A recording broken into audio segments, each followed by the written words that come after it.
Please welcome our head football coach, Dooley. Thank you.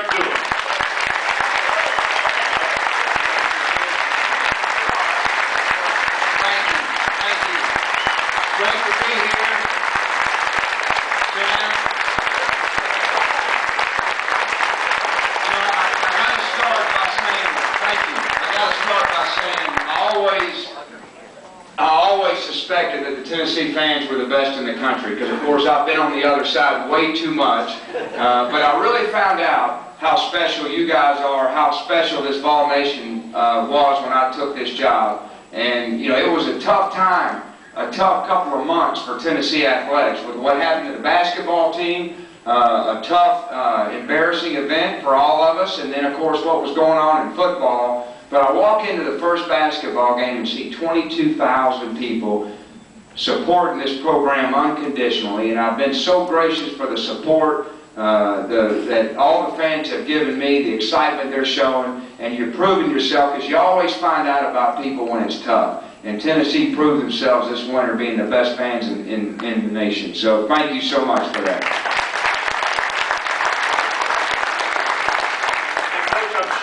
It's been from day one since you took the job. I mean, the support you have gotten has been unbelievable. It's been incredible. Now, we have a couple of special guests that I do want to introduce. To my right, we got some future Vols, future stars. We have Nash, Nance. Nash, will you stand up? And to Rick Rogers.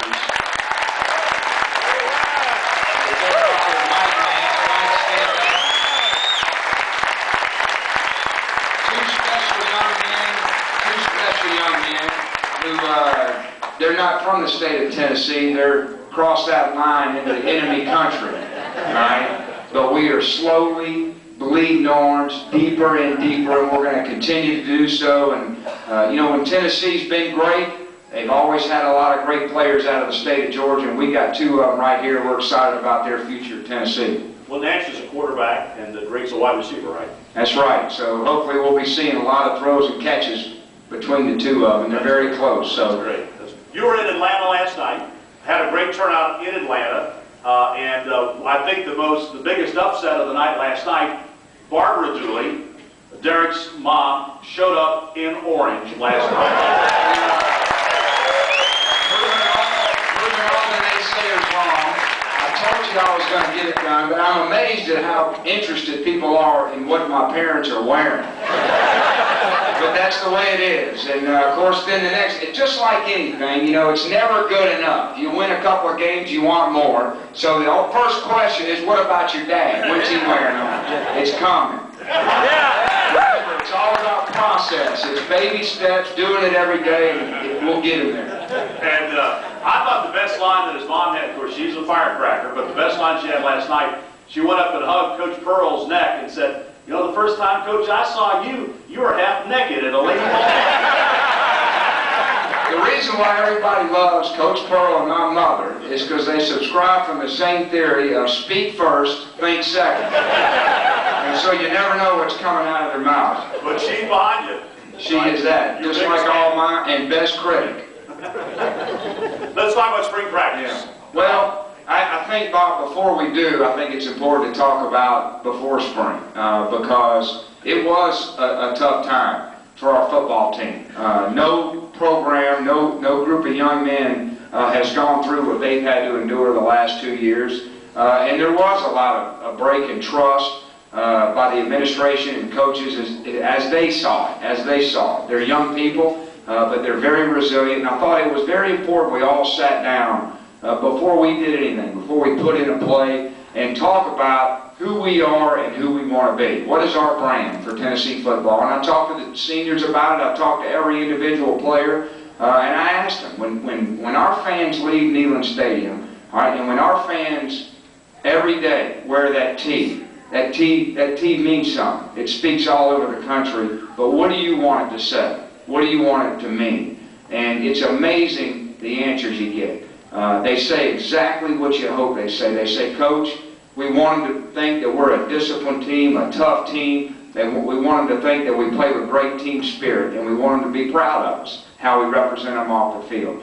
And you know what? That's exactly what they do want, and that's exactly what we're going to put in place. And we've been doing that over the last few months, putting all our structures in place so that we're building a foundation on solid ground. We got a lot of great young people in our program who are proud to be Tennessee Volunteers, and they're going to represent you with class and integrity, I can assure you, on and off the field. Now, spring practice was a little bit therapeutic because that was a lot of meetings and a lot of talking. You know, it was like going on, you know, almost like going on a sabbatical. So when we finally got a chance to hit the grass, man, it was fun. And we started finding out our team, finding about our personnel, who we are, what our strengths are, what our concerns are. And I think at the end of the spring, it was the first time that I had an opportunity to catch my breath and say, okay, I got a good handle on where we are, where we need to go, and it's time to forge ahead. People, I'm sure everybody out here studied the rosters. They know you're down a little bit in numbers. How do you make up for that, and how do you get back up to 85? Yeah, well, we're starting next fall. We have 5 new offensive linemen. We have a new quarterback, and we have a new running back. But other than that, we're in great shape.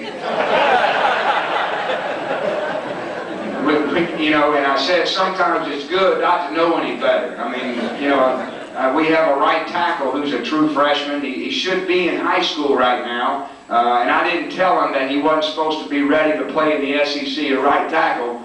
So he doesn't know. He doesn't know he's young. He doesn't know he's dumb. He doesn't know he's doing a great job. And we're convincing them all, look, you're ready. You're ready. So a lot of youth and a lot of inexperience. And I think it's just natural. I mean, we can sit here and sugarcoat it, but when you have 3 new head coaches, you're going to have some attrition that you normally wouldn't have, and you're not going to have some of the recruiting classes that you would normally have if you have stability. But here's the great news. The great news is we have a lot of good young talent, and the future is bright, and we're getting a great response out there in recruiting, and we got a little growing pains. Every program has been through it, but programs like this don't hit bumps too long, and we'll be the same here. You talk about your offensive line. Talk about the quarterback position right now. How do you approach that going into the Well, we had 2 quarterbacks coming out of spring that did a good job, and Matt Sims, who is a little older.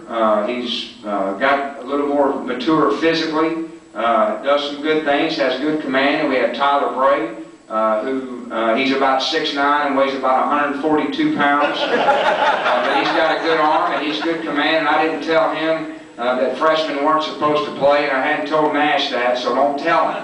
Don't tell him that. But again, they're young and inexperienced, and it takes time to learn an offense. It takes time to get to know the other guys around you before you can really truly play to your capacity. So it's important that we do a good job as evaluators not to overreact when they do something poorly, and not to get too excited when they do something well, and really measure it over a body of work over time. You have more experience on defense and some guys really that have played to build around a little bit. We do. We have some inexperience and some experience. You know, we have our defensive ends. We have some good veteran defensive ends. Chris Walker and Ben Martin have some veteran linebackers in there that's going to help us. But we have a lot of youth at defensive tackle and a lot of youth in the secondary. A lot of new faces. You know, I think the biggest thing on defense is we only have 3 guys right now that weigh over 285 pounds. That doesn't sound like a big deal, but it is. We better be quick as hell when you're little. And so sometimes you can be too good at something. And we have a great nutrition program, but it's too damn good. Everybody's healthy and they're going to live forever, so I've been sneaking desserts and boxes of chicken to the D linemen so we can stop the power when they're trying to run it on. Don't tell the nutritionists that. No, you guys will keep the secret, won't you? Last year at this time, you were in Ruston, Louisiana, thinking about coaching up the Louisiana Tech Bulldogs. A year later, you're here in the storm of the SEC. It's been a remarkable couple of months for you, hasn't it? Yeah, it's been a lot of fun, though. And, you know, I feel so comfortable just growing up in this sort of environment.